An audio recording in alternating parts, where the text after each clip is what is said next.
नमस्कार दोस्तों, आज की सबसे बड़ी और सनसनीखेज राजनीतिक खबर पश्चिम बंगाल और दिल्ली के गलियारों से आ रही है, जिसने पूरे देश की राजनीति में भूचाल ला दिया है। क्या भारत के गृह मंत्री अमित शाह ने भारतीय लोकतंत्र के इतिहास का सबसे बड़ा और अवैध राजनीतिक खेला खेला है? कांग्रेस के वरिष्ठ नेता जयराम रमेश का यह सीधा और गंभीर आरोप है कि अमित शाह ने तृणमूल कांग्रेस के 20 सांसदों को अवैध तरीके से तोड़कर एक ऐसी पार्टी में मिला दिया है जिसका नाम शायद ही आपने कभी सुना हो। यह खबर सिर्फ एक पार्टी के टूटने की नहीं है, बल्कि भारतीय लोकतंत्र के लिए एक बहुत ही बड़ा टर्निंग पॉइंट है, क्योंकि इसका सीधा असर लोकसभा में 2/3 बहुमत के उस खेल से जुड़ा है जिससे सत्ता पक्ष हर कीमत पर हासिल करना चाहता है। दोस्तों, मैं आपको इस वीडियो में इस पूरे राजनीतिक ड्रामे की और अंदरूनी जानकारी दूंगा, लेकिन उससे पहले एक छोटी सी गुजारिश है। यदि अभी तक वीडियो को लाइक नहीं किया तो गोदी मीडिया के आलसी एंकर की तरह सुस्त मत बनिए, तुरंत लाइक बटन दबाइए, इसे अपने दोस्तों और परिवारों के साथ शेयर कीजिए और हमें कमेंट्स में लिखकर बताइए कि आप भारत के किस शहर या फिर राज्य से यह वीडियो देख रहे हैं। और हाँ, अगर अभी तक आपने हमारे चैनल को सब्सक्राइब नहीं किया तो जल्दी से कर लीजिए, क्योंकि न्यूज चैनल बदल सकते हैं लेकिन सच्ची और बेबाक खबर कभी नहीं बदलती। तो आइए अब हम इस पूरे खबर की जड़ तक जाते हैं और समझाते हैं कि पर्दे के पीछे आखिर क्या खेल चल रहा है। 15 जून 2026 को एक ऐसी खबर सामने आती है जिस पर यकीन करना शुरुआत में थोड़ा मुश्किल लगता है। तृणमूल कांग्रेस का जो कि ममता बनर्जी की पार्टी है और लोकसभा में विपक्ष की तीसरी सबसे बड़ी ताकत है, उससे 20 बागी सांसद अचानक से लोकसभा अध्यक्ष ओम बिरला के पास पहुंचते हैं। वह स्पीकर को सूचित करते हैं कि उन्होंने अपनी पुरानी पार्टी को हमेशा के लिए छोड़ दिया है और वह अब एक नई पार्टी के साथ जा रहे हैं। इस नई पार्टी का नाम है nationalist citizen party of India, यानी NCPI। अब आप सोचेंगे कि ये NCPI क्या है? यह मुख्य रूप से त्रिपुरा राज्य के एक पंजीकृत लेकिन चुनाव आयोग द्वारा गैर मान्यता प्राप्त राजनीतिक पार्टी है, जिसका गठन आज से महज 3 साल पहले हुआ था। एक ऐसी पार्टी जिसका कोई खास जनार्दन नहीं, उसके साथ राष्ट्रीय स्तर की तीसरी सबसे बड़ी विपक्षी पार्टी के 20 सांसदों का जुड़ना अपने आप में कोई गहरे सवाल खड़े कर देता है। इस पूरे घटनाक्रम पर सबसे कड़ी और तीखी प्रतिक्रिया कांग्रेस पार्टी की ओर से आई है। कांग्रेस के वरिष्ठ नेता और संचालन विभाग के महासचिव जयराम रमेश ने सीधे तौर पर प्रदेश के गृह मंत्री अमित शाह को इस पूरे गड़बड़ी का मास्टरमाइंड घोषित कर दिया। जयराम रमेश ने सोशल मीडिया प्लेटफॉर्म एक्स पर एक बहुत ही आक्रामक पोस्ट लिखा। उन्होंने कहा कि एक बौखलाए हुए केंद्रीय गृह मंत्री जो उस पद की गरिमा के लिए पूरी तरह से एक कलंक है, जिसे कभी लौह पुरुष सरदार वल्लभ भाई पटेल ने संभाला था, लेकिन गृह मंत्री ने बेशर्मी से भारतीय लोकतंत्र को नए निचले स्तर तक पहुंचा दिया।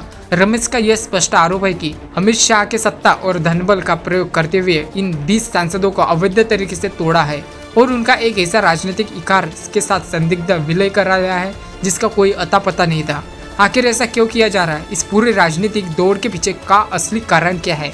इसके सीधा संबंध लोकसभा के गणित और सत्ता पक्ष के एक बहुत ही बड़ी महत्वाकांक्षा से जुड़ा है। जयराम रमेश के मुताबिक यह अजीबो और गरीब कदम केंद्रीय गृह मंत्री की उस लंबी रणनीति का हिस्सा है जिसके तहत वह राष्ट्रीय राजनीतिक गठबंधन यानी NDA के लिए लोकसभा में 2/3 बहुमत जुटाना चाहते हैं। वर्तमान स्थिति को देखते हुए लोकसभा में NDA के पास लगभग 294 सीटें हैं। अब तृणमूल कांग्रेस के इन 20 सांसदों को शामिल होने के बाद NDA का यह आंकड़ा उछलकर 314 सीटें तक पहुंच जाएगा।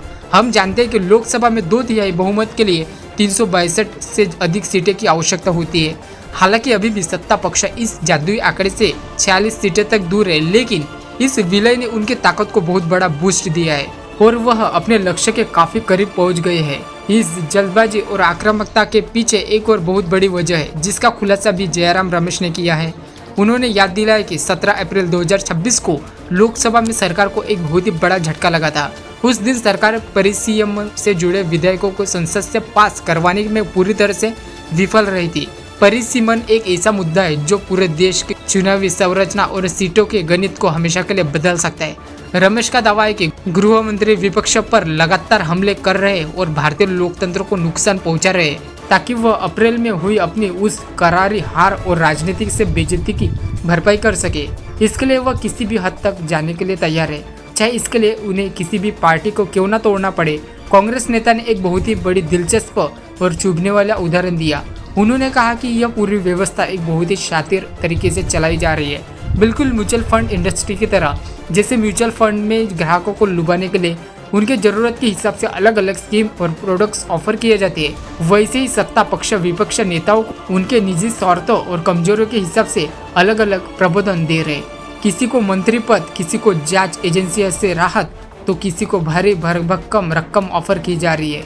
रमेश ने चेतावनी दी है कि जो नेता अभी महज 2 सालों पहले एक मजबूत भाजपा विरोधी एजेंडे के आधार पर चुनावी जीतकर आए थे, उन्हें अब डराया धमकाकर या लालच देकर अपने पाले में किया जा रहा है। हम अपने चैनल के माध्यम से आपसे यह पूछना चाहते हैं कि आप इसे पूरे घटनाक्रम को किस तरह से देखते हैं। क्या आपको लगता है कि जो सांसद चुनाव जीतने के बाद इस तरह अपनी निष्ठा बदलते हैं, उन पर आजीवन चुनाव लड़ने पर प्रतिबंध लगा देना चाहिए? क्या दल बदल कानून को और कड़ा बनाने की जरूरत है ताकि वह 2/3 वाली छूट भी खत्म की जा सके?